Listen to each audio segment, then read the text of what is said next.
Les décisions dont voici la substance ont sanctionné la séance du Conseil des ministres de ce mercredi 12 juin 2024, présidée par le chef de l'État, M. Patrice Talon. Au titre des communications, en point 1, mise en œuvre du plan d'action de réinstallation des personnes affectées par les travaux de construction de l'échangeur du carrefour Védoko dans la ville de Cotonou. La libération des emprises en vue de la réalisation de ce projet, destiné à améliorer les conditions de mobilité dans la ville, a mis en évidence quelques constructions, terrains et installations diverses frappés de servitude de reculement.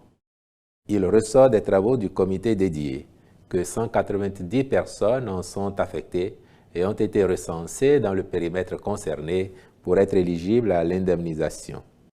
En approuvant le rapport soumis à son appréciation, le Conseil a instruit les ministres qui assurent la conduite du dossier de veiller à la prise en charge des intéressés et à la libération effective du champ des travaux.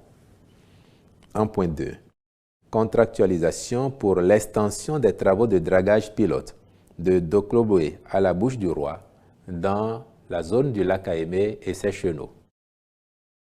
Dans le cadre de la réhabilitation de ce lac et ses chenaux, le dragage pilote lancé au niveau du carrefour de Djondji-Honklo a été mené à terme de façon satisfaisante. En effet, le volume des sédiments dragués a atteint 8 737 415 mètres cubes, soit 104,6% du volume initialement prévu. L'entreprise a par ailleurs réalisé 12 hectares 5 de mangroves pour une superficie initialement envisagée de 10 hectares, soit un taux de réalisation de 125%. De même, les ouvrages prévus, constitués de 2 passerelles à Meko et Haata et de 4 embarcadères-débarcadères à Djondji, Honklo, Meko et Gonko, ont été exécutés. 2 réserves biologiques de repeuplement naturel du plan d'eau en défense de pêche et des étangs piscicoles ont également été construits. Pour optimiser les gains de cette opération, il s'avère nécessaire d'étendre le dragage au segment Dokloboué-embouchure Bouche-du-Roi à Avlo-Plage afin de faciliter la navigation fluviale et la migration des espèces halieutiques entre l'océan et les eaux continentales. Aussi, le Conseil a-t-il marqué son accord pour la contractualisation avec l'entreprise ayant exécuté la première opération en vue de la prise en charge de ce segment supplémentaire. Le ministre du Cadre de vie et des Transports, chargé du développement durable, veillera à la bonne réalisation des travaux. En point 3, adoption du document de programmation budgétaire et économique pluriannuel 2025-2027. Institué par la loi organique relative aux lois de finances, le débat d'orientation budgétaire a pour principal support le document de programmation budgétaire et économique pluriannuel, accompagné des documents de programmation pluriannuelle des dépenses qui constituent les principaux vecteurs de la performance. L'ensemble de ces documents forment le rapport préparatoire au débat qui participe du renforcement des pouvoirs de contrôle de l'institution parlementaire. Cette démarche permet d'améliorer son information à travers la présentation d'une première estimation de l'évolution de la situation économique et financière du pays à moyen terme. C'est à cette fin que le présent document de programmation budgétaire et économique pluriannuel a été adopté par le Conseil pour être transmis à la représentation nationale.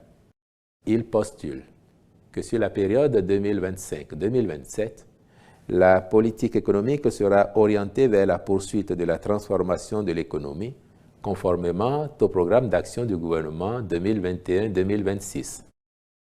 Plus précisément, l'État poursuivra les actions de diversification de l'économie, d'amélioration des capacités de production et de productivité.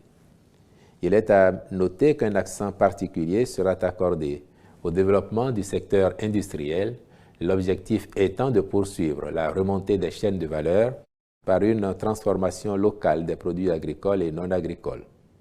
Dans ce cadre, l'État continuera le développement de la zone économique spéciale de Golo-Djibé et poursuivra son accompagnement au secteur industriel en général. Sur le plan social, l'État s'investira dans l'extension des filets sociaux et les progrès pour l'atteinte des objectifs de développement durable ODD. Le but visé est de faire bénéficier les fruits de la croissance au plus grand nombre et d'améliorer les conditions de vie des populations, notamment les plus vulnérables. À cet effet, la généralisation du projet Assurance pour le renforcement du capital humain sera effective, les autres mesures sociales seront poursuivies et renforcées, les projets à fort impact social et sur les ODD continueront de cristalliser l'attention. S'agissant des finances publiques, l'État va maintenir un cadre financier soutenable. Pour ce faire, un accent sera mis sur la bonne conduite de son programme économique et financier avec le Fonds monétaire international FMI, dont les revues à date se sont soldées par la réalisation de tous les critères de performance et des repères structurels. En outre, les réformes engagées au niveau des entreprises publiques, des collectivités locales et des organismes de sécurité sociale seront consolidées afin de sauvegarder les acquis et d'optimiser leur contribution à l'économie. Enfin, l'ensemble des interventions de l'État se fera de manière à préserver la viabilité de la dette et la soutenabilité des finances publiques. En point 4, adoption de la marque pays du Bénin. Notre pays dispose non seulement de multiples atouts économiques, touristiques, artistiques, culturels, naturels, sportifs, numériques et éducatifs, mais aussi d'un potentiel remarquable qu'il convient de valoriser dans le cadre de la dynamique de sa promotion touristique en cours. Aussi, le gouvernement a-t-il convenu d'instituer une marque pays. Les études et consultations menées ont permis de retenir la promesse de la marque « Un monde de splendeur ». En effet, dans un environnement mondial concurrentiel, la mise en place d'une telle marque permet de se différencier des autres nations en adoptant une stratégie de promotion distinctive. La présente initiative a donc pour objectif de renforcer l'attractivité du Bénin et de le promouvoir comme destination touristique de premier plan, aussi bien à l'échelle nationale qu'internationale. Elle vise notamment à faire de la marque pays une plateforme de promotion des attractions touristiques du Bénin, attirant de ce fait un flux accru de visiteurs internationaux. Créer une identité visuelle forte et promouvoir les valeurs et les richesses du Bénin en contribuant à renforcer le sentiment d'appartenance des citoyens béninois envers leur pays. Contribuer à attirer les professionnels qualifiés et les talents internationaux en projetant une image attractive du Bénin pour accroître la compétitivité du pays sur le marché mondial.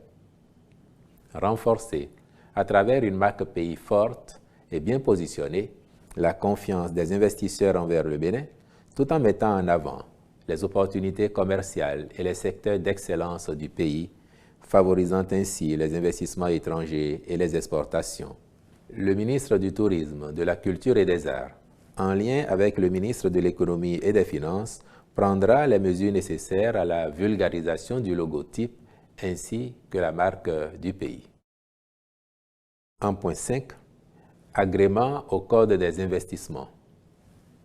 Dans le cadre de la réalisation de son projet de mise en place d'une unité intégrée moderne d'élevage avicole pour la production de poussins d'un jour dans la commune de Toribo-Sito, la société EOA Agrippa Bénin SA a sollicité et obtenu le bénéfice des avantages du régime B du Code des investissements au regard des retombées du projet pour l'économie nationale et des nombreux emplois qui en découleront.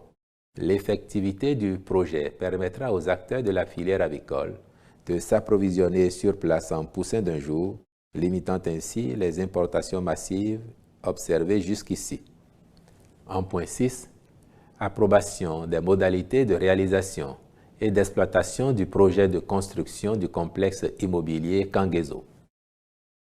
Le projet du complexe immobilier de Kangezo prévoit la construction de 460 logements sous forme d'appartements de type F4 de standing varié. Il s'agit notamment de 208 appartements de type A avec une superficie habitable de 83 m² 98, 156 appartements de type B avec une superficie de 178 m² 21, 84 appartements de type C avec une superficie de 231 m² 68, 12 appartements de type D avec une superficie de 323 m² 64, le tout doté d'un centre commercial, des aires de jeux et piscines, ainsi que d'espaces verts.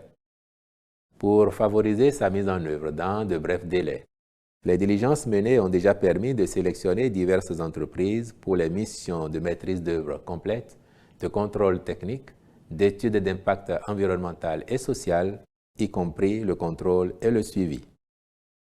En vue de la réalisation des travaux proprement dits, le Conseil a marqué son accord pour la contractualisation avec une société spécialisée, puis instruit les ministres concernés de veiller à leur bonne exécution. Au titre des rencontres et manifestations internationales, il a été autorisé la participation du Bénin à la réunion de consultation avec les commissions nationales africaines pour l'UNESCO à Luanda en Angola du 18 au 21 juin 2024. Au deuxième concours international de compétences techniques, la ceinture et la route, à Chongqing en Chine du 24 au 26 juin 2024, puis l'organisation à Cotonou de la 25e réunion statutaire des présidents des cours des comptes et des conseillers à la Cour des comptes de l'UEMOA du 15 au 19 juillet 2024. Au titre des mesures individuelles enfin, les nominations ci-après ont été prononcées. À la présidence de la République, au commissaire à la prévention de la corruption, M. Jacques Migan, au ministère de la Justice et de la Législation, directeur du Centre national du casier judiciaire, M. Kokou Agbezungue Bernardin Huyovi, secrétaire général adjoint du Conseil supérieur de la magistrature, cumulativement avec ses fonctions actuelles, M. Kokou Lana William Carmen Kodjo Pakpassou, je vous remercie.